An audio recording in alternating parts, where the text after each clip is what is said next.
How to use a HELOC to acquire cash flowing rental properties. Now, for those that may not know, my name is Daniel Kwak, one half of the Kwak Brothers, and I'm an 8-figure real estate investor, but I also happen to own and be the CEO of a company known as Accelerated Strategies, where we've already helped thousands of people all across the country pay off their mortgage faster, saving them a fortune on interest while not having to change their lifestyle at all or even make an extra payment. So I've helped thousands of people in that process acquire HELOCs. Now, if you guys want to check out how that's done and how a HELOC is even part of that, feel free to check out the video in the description titled How to Pay Off Your Mortgage in 5 to 7 Years. My brother Sam did a wonderful job at explaining our strategy and how we help people do exactly that. Now, in this video, I'm going to share with you guys 2 things. Number 1, the pros and cons of using a HELOC for real estate investing in general, a lot of the do's and don'ts. And secondly, I'm going to share with you guys the ideal strategies and scenario for you to even use one, period.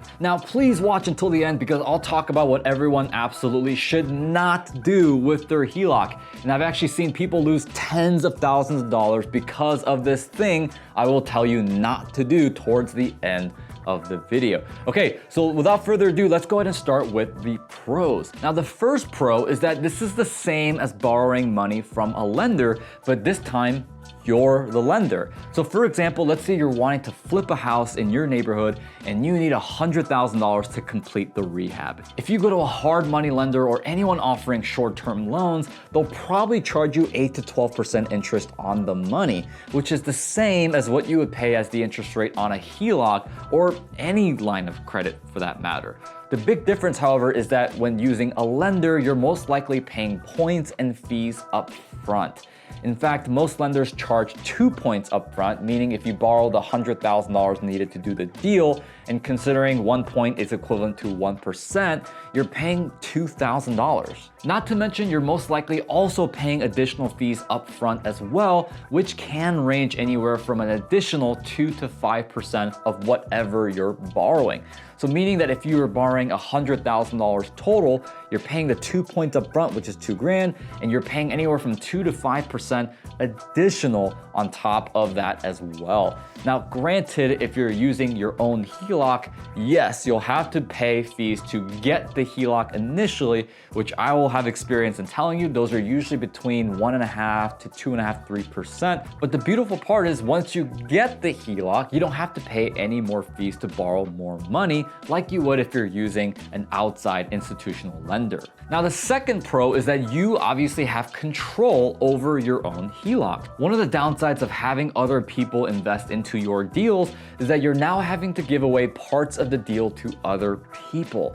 In fact, let's say you find a great rental property you'd like to invest in, and similar to our previous example, you recruit an outside investor and they invest $100,000 into your deal. Well, in most situations where you raise capital from an investor to acquire a rental property, you're probably giving away anywhere from 50 to 70% of that deal. Not to mention that further down the line, the investor may end up disagreeing with you strongly on your investment strategy, and now all of a sudden you got a massive challenge on your hands. And I can tell you from personal experience in raising capital as well, it is a lot of work to also keep your investors happy, updated, and up to date on what's going on, and also having them agree with you. Now, for cons, there's one major one that comes to mind, which is that most HELOCs, especially right now in today's market, are adjustable rate, which means that if you're using a HELOC to do something like a fix and flip or a buy and hold, and it's a longer term strategy, as in you're holding that property for over a year or even maybe over 18 months, the likelihood of your cost of money, which is the line of credit interest rate, increasing is very likely, and it can happen. Not to mention that if you're working with a bank and you've got your HELOC from maybe a small community bank that doesn't have as much resources, liquidity, and solvency as one of the big boys, well, there's also a chance that that HELOC might get frozen as well. So that is one con that you have to be aware of. However, there's obviously ways we could work around that. As a matter of fact, as an 8-figure real estate investor, there are 2 strategies and scenarios that, in my opinion, are the most ideal to use a home equity line of credit in. And those two are, number one, short-term fix and flips, and number two, value-add cash-out refi multifamily real estate. Now, obviously, I'm going to explain what those things are, but let me first start with fix and flip. So let's say we've got this house right here, okay? Lovely home, colonial roof, right? Like all kindergartens draw their houses, right? So let's say that we buy this thing for $100,000, and obviously it's greatly distressed, and let's say it requires $75,000 worth of rehab and fixing, okay? Now, let's say that we're using a HELOC for this example. Now, what's really great about using a HELOC, especially on a flip, is that it's great, especially if the balance is paid off soon. And when I say soon, I mean, let's just say less than 12 to 18 months, okay? So we buy this home for $100,000, it's greatly distressed, we need $75,000 to rehab it, and let's say that we were able to obtain a $100,000 home equity line of credit, which, by the way, if you guys currently own a home and your equity is far greater than a $100,000 HELOC, well, based on your loan to value, you'll probably be able to get a home equity line of credit to actually do this example in right now, right?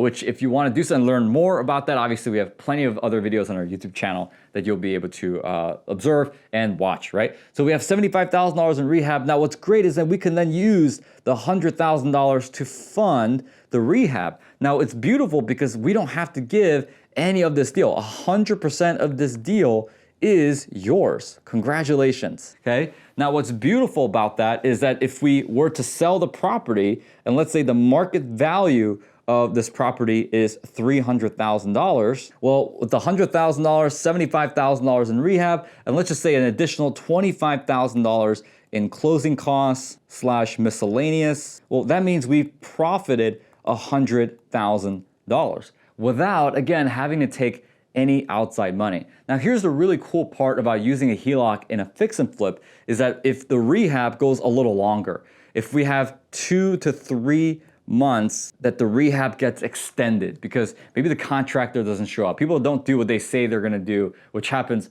all the time. But also we find some other things that are an issue. Well, guess what? We have $25,000 more in our HELOC that we'd be able to access to take care of any, oopsies or any mistakes that happen. Whereas if we borrowed that $75,000 from an outside lender or even a friend of yours, well, we would have to go back to that person and ask for more money, and there's probably gonna be penalties and fees attached to that as well. Whereas if you used your own HELOC to do so, you're saving thousands and thousands, tens of thousands of dollars in fees, in points, and the different things that you would have been charged if you used an outside investor. Now, the second scenario that is, in my opinion, very, very ideal is what's called a value add multifamily buy and hold.